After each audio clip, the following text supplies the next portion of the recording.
حکومت کا ساتھ دینے سے واشگاف لفظوں میں انکار کر دیا اور اس فارم 47 کی حکومت کے ساتھ آزاد کشمیر دھاندلی والے، اور یہاں تک کہ گزشتہ روز بھی پیپلز پارٹی کے سیکرٹری جنرل نیئر بہاری نے کہا کہ 4 سیٹیں الیکشن کی مسلم لیگ نون نے ہماری چوری کی ہیں۔ آزاد کشمیر اور پیپلز پارٹی کی پوری قیادت ندیم افضل چند، قمر زمان کائرہ، نثار کوڑو، شرجیل میمن اور تمام پوری حکومت پر کہہ رہے ہیں یہ فارم 47 کے چوری کے مینڈیٹ سے ہے، جتنی دیر اقتدار میں رہیں گے حکومت کا نقصان ہوگا۔ لیکن اصل سوال وہیں کا وہیں کھڑا ہے کہ اگر سب کچھ معمول کے مطابق تھا تو وضاحتوں کی ضرورت کیوں پیش آئی؟ ناظرین، اگر یہ سب کچھ معمول کے مطابق تھا، اگر گڑبڑ نہیں تھی، طاقتور حلقے موجودہ حکومت پر عدم اعتماد کر چکے ہیں اور محسن نقوی انہی کے خاص آدمی ہیں، تو وضاحتوں کی ضرورت کیوں پیش آئی؟ وضاحتیں بھی اس طرح بلو دی بیلٹ کی جا رہی ہیں کہ جیسے حکومت کو نہ اپنی سیاسی ساکھ جو تقریباً ختم ہو چکی ہے اور نہ ہی اقتدار سے چپٹے رہنے کی خواہش بتا رہی ہے کہ حکومت یہ بازی ہار چکی ہے اور اب اس ملک میں شفاف الیکشن ہوں گے، کیونکہ گزشتہ روز بھی کل بھی عمران خان کا کیس سپریم کورٹ اور اسلام آباد ہائی کورٹ میں لگا ہے، اور عمران خان کے بیٹے نے انٹرنیشنل میڈیا پر اپنے والد شہباز شریف کی قید تنہائی کا سوال اٹھا دیا، اور گزشتہ روز پشاور میں وزیر اعلیٰ خیبر پختونخوا سہیل افریدی نے 27 ستمبر کو حکومت کے خلاف لانگ مارچ کا اعلان کیا۔ اس لانگ مارچ کے اعلان پر اب حکومت لانگ مارچ روکنے کی کوشش کر رہی ہے اور پی ٹی آئی کے رہنماؤں سے رابطے کر رہی ہے، جس پر پی ٹی آئی نے واشگاف لفظوں میں کہہ دیا نہیں، پہلے دن عمران خان کی بہنوں کی ملاقات کرائی جائے، ان کے کیسوں سے عدالتوں سے دباؤ اٹھایا جائے، ورنہ یہ اب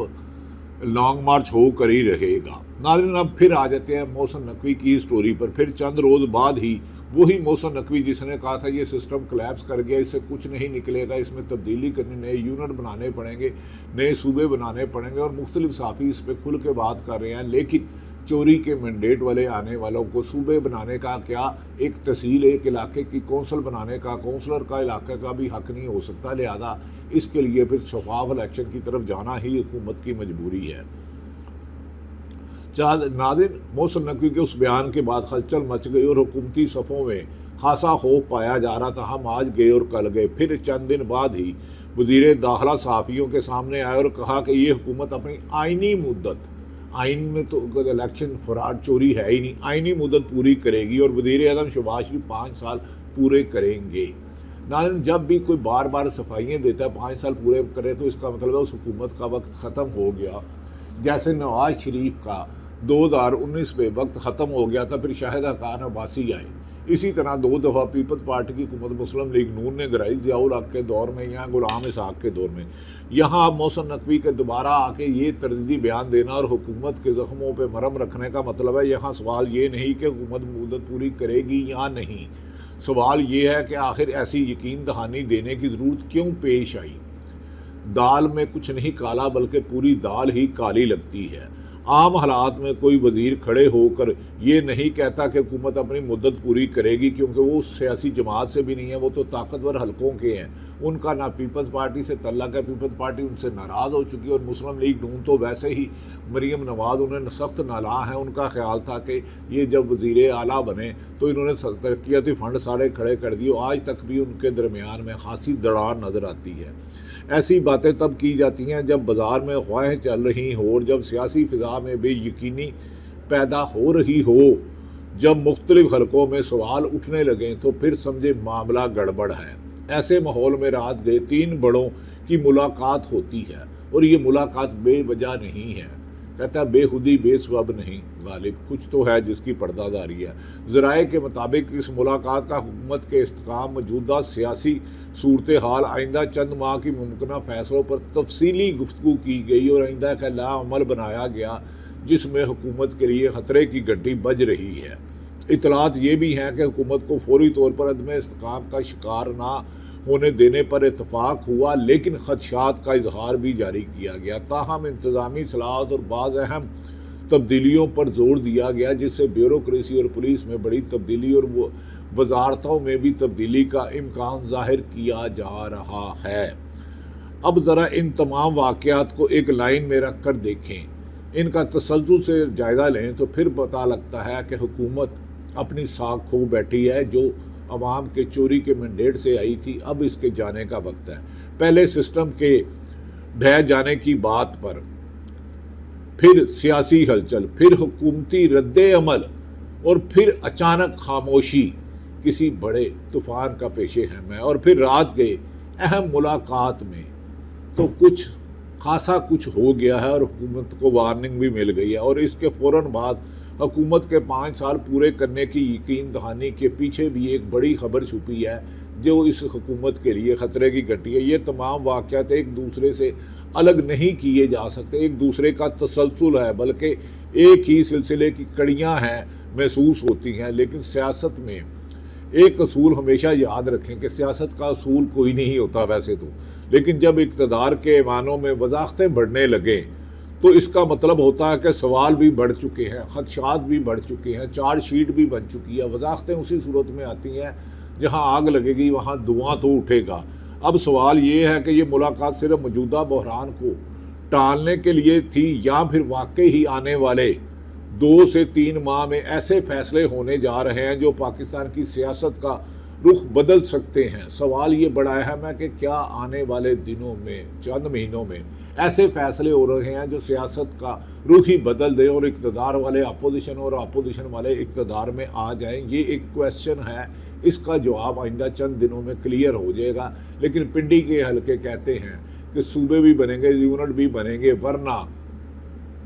ایسی مجبور لاشوں کو ہم اٹھا نہیں سکتے، سیاسی لاشوں کو، میرا مطلب ہرگز کسی قابل احترام ہے، سیاسی لاشوں کو نہیں اٹھایا جا سکتا۔ اور اگر حکومت واقعی ہی اتنی مضبوط ہے تو جتنا دعویٰ کیا جا رہا ہے باتوں میں، تو پھر اپوزیشن کو اچانک اتنا اعتماد کیوں آ گیا؟ مولانا فضل الرحمان بھی کھل کے میدان میں آگئے، محمود حاشمی بھی آئے، اور تحریک انصاف نے تو لانگ مارچ کا ہی اعلان کر دیا،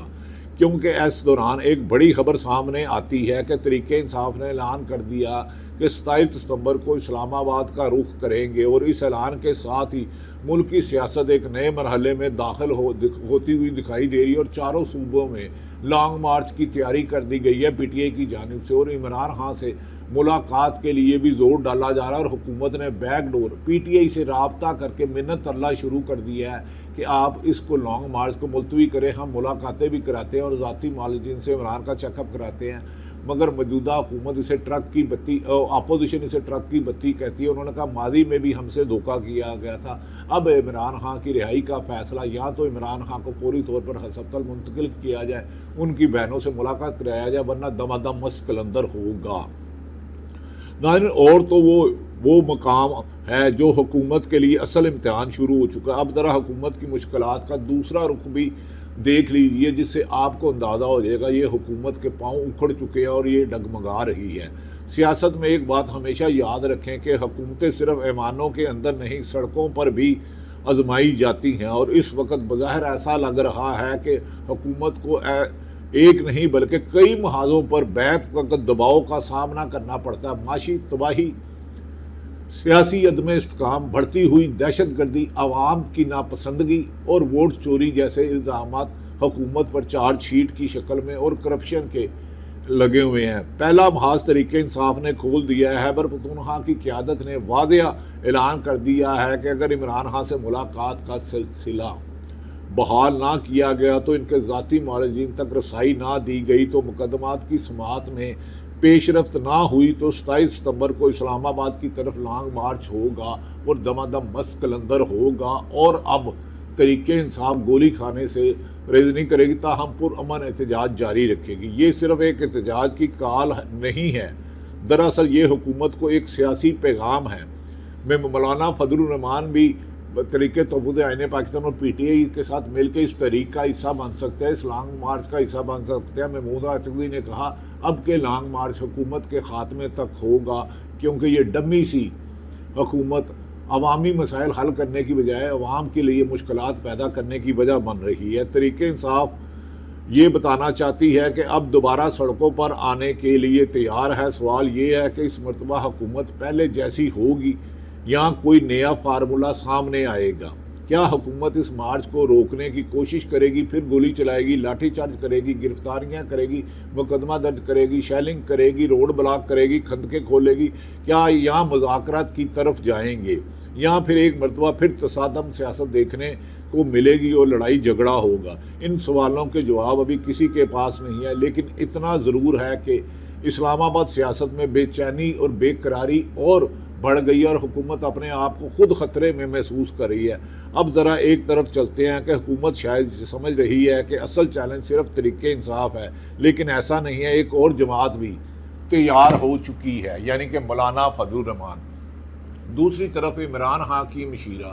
علیمہ خان نے کہا کہ پاکستان تحریک انصاف کا جلسہ انہوں نے پشاور والا نہیں دیکھا، سہیل افریدی کا سنا ہے 27 ستمبر کو لانگ مارچ کیا۔ انہوں نے کہا اتنی دیر تک کیا اس کی طبیعت ناساز رہے گی، اسے جلدی کرنا چاہیے۔ تحریک انصاف نے ملکی سطح پر تمام تنظیمی عہدوں کو متحرک کر دیا، اور انہوں نے کہا لانگ مارچ کی تیاری کی جائے، 27 ستمبر کی تو کال دے دی ہے۔ اگر اس سے پہلے عمران خان کی صحت بہنوں سے ملاقات نہ کرائی گئی تو تحریک انصاف پورے ملک میں ایک بڑا سرپرائز دے گی، جو اس حکومت کے خاتمے کی وجہ بنے گا، جبکہ حکومت کی طرف سے پیش کی جانے والی صفائیاں اور نواز شریف کی مجبوریاں بتا رہی ہیں کہ وہ ایسی بھنور میں پھنس چکے ہیں جن کی منزل ان سے دور ہوتی جا رہی ہے، اور اقتدار کے ایوانوں تک میں ان کا زیادہ دیر رہنا ممکن نہیں لگتا۔ ناظرین، تمام صورتحال آپ کے سامنے رکھی۔ عمران خان جیل میں قید تنہائی میں جس طرح بہادری سے جیل کاٹ رہے ہیں، لگتا ہے کہ وہ اس ملک میں جمہوریت کی آزادی اور آخری جدوجہد تک کامیابی ان کے قریب آتی ہوئی دکھائی دے رہی ہے۔ اللہ تعالیٰ پاکستان کا حامی و ناصر ہو۔ پاکستان زندہ باد۔